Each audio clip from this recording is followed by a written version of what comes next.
दोस्तों, आपने बारिश के मौसम में आसमान में काफी बिजलियां तो देखी होगी, पर कभी सोचा है इनके निर्माण के पीछे क्या कारण है? मैं इस वीडियो में यही बताऊंगा, तो वीडियो को एंड तक जरूर देखें। लाइटनिंग या फिर बिजली आसमान में इलेक्ट्रिसिटी का एक बहुत तेज और बड़ा डिस्चार्ज होता है, जिसमें से कुछ पृथ्वी की तरफ संचालित होता है।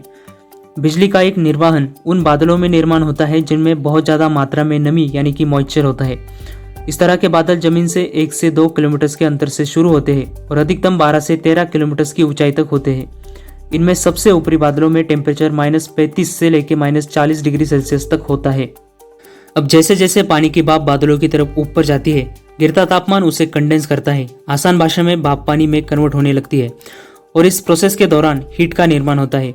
ये हीट पानी के मॉलिक्यूल्स को ऊपर की तरफ धकेलती है और जैसे जैसे गिरता टेम्परेचर 0 डिग्री सेल्सियस तक होता है, पानी की छोटी छोटी बूंदें बर्फ के क्रिस्टल्स में रूपांतरित होती है। ये वाटर मॉलिक्यूल्स ऊपर बढ़ते रहते हैं और साथ में बहुत सारा द्रव्यमान संगठित करते हैं। वो तब तक बढ़ते रहते हैं जब तक वो भारी बन के जमीन की तरफ नहीं बरसते। अब इसकी वजह से एक सिस्टम तैयार हो जाता है जिसमें बर्फ के छोटे क्रिस्टल्स ऊपर की तरफ और बड़े क्रिस्टल्स नीचे की तरफ जाते रहते हैं और इसकी वजह से इनके बीच कोलिजन होता है।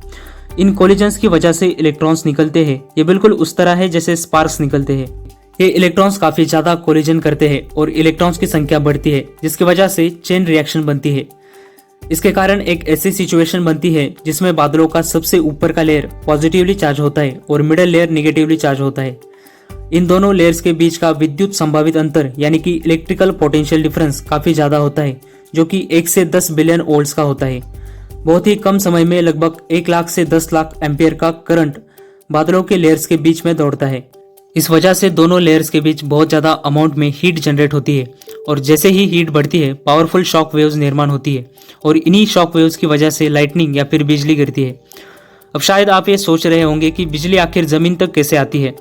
क्योंकि पृथ्वी इलेक्ट्रिसिटी का एक गुड कंडक्टर है, तो ये इलेक्ट्रिकली न्यूट्रल होती है। हालांकि बादलों के मिडल लेयर्स की तुलना में पृथ्वी पॉजिटिवली चार्ज बनाती है, जिसके फलरूप 15 से 20% करंट पृथ्वी की तरफ भी निर्देशित होता है।